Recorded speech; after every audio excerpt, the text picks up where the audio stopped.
Ang KNN ay hatid sa inyo ng UNICEF.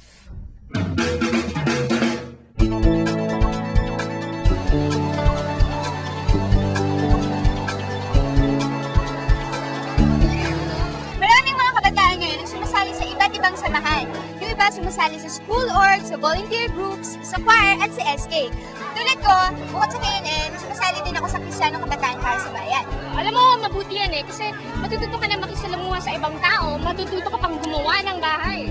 Bye! Sa report ng Camarines Norte Bureau, may mga nakilala silang ilang kabataang miyembro ng isang organisasyon. Iba-iba man yung dahilan nila ng pagsali, pero lahat sila handang tumulong sa pagtatayo ng bahay. Kilalanin natin sila.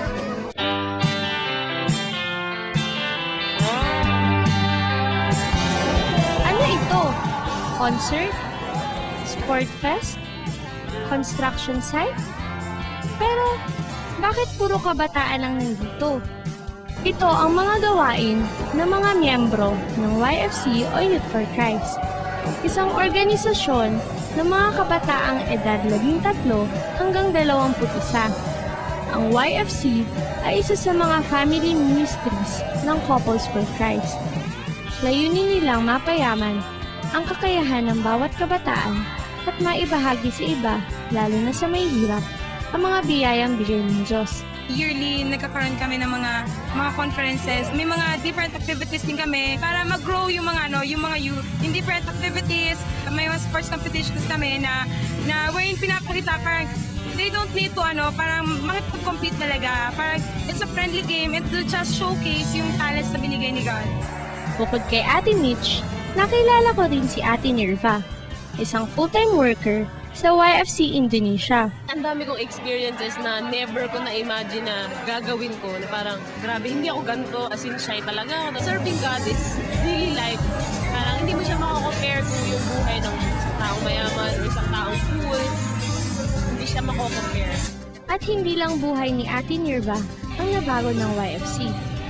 Sobrang laki lang nung ginawa ng YFC na kahit mahirap para sa akin na baguhin yung isang bagay, I really tried my best and sobrang ang galing-galing lang na siguro yung mga struggles na dinadaanan ko, we consider as blessing kasi nag-grow kami as leaders, nag-grow din yung mga members namin na yung sa mga shortcomings nila.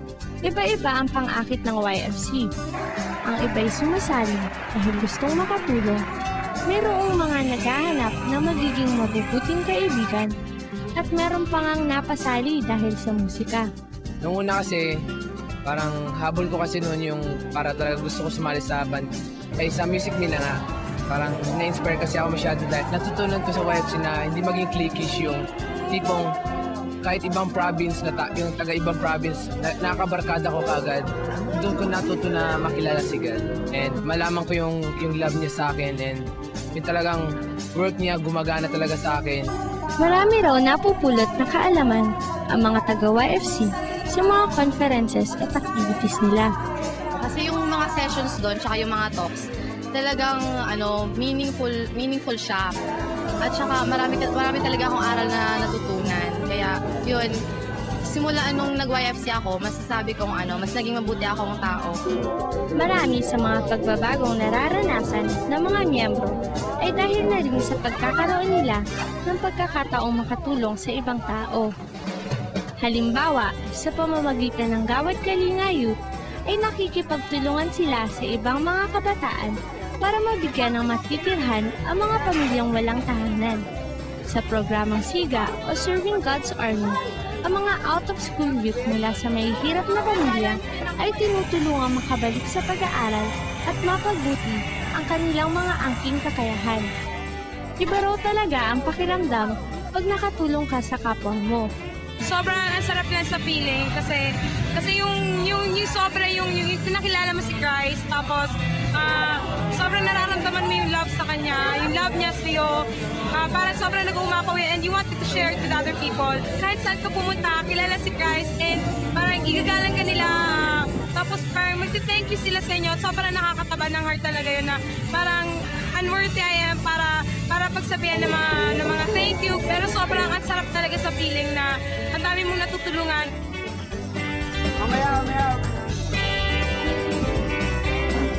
Kaya naman, patuloy ang pagtulong ng mga taga-YFC. Sa katunayan, ay mayroon ng 7 Gawad Kalinga sites ang YFC dito sa Camarines Norte. Sa pamamagitan ng mga programang ito, ay ipinapakita ng mga YFC na sila ay maituturing na mga bagong bayani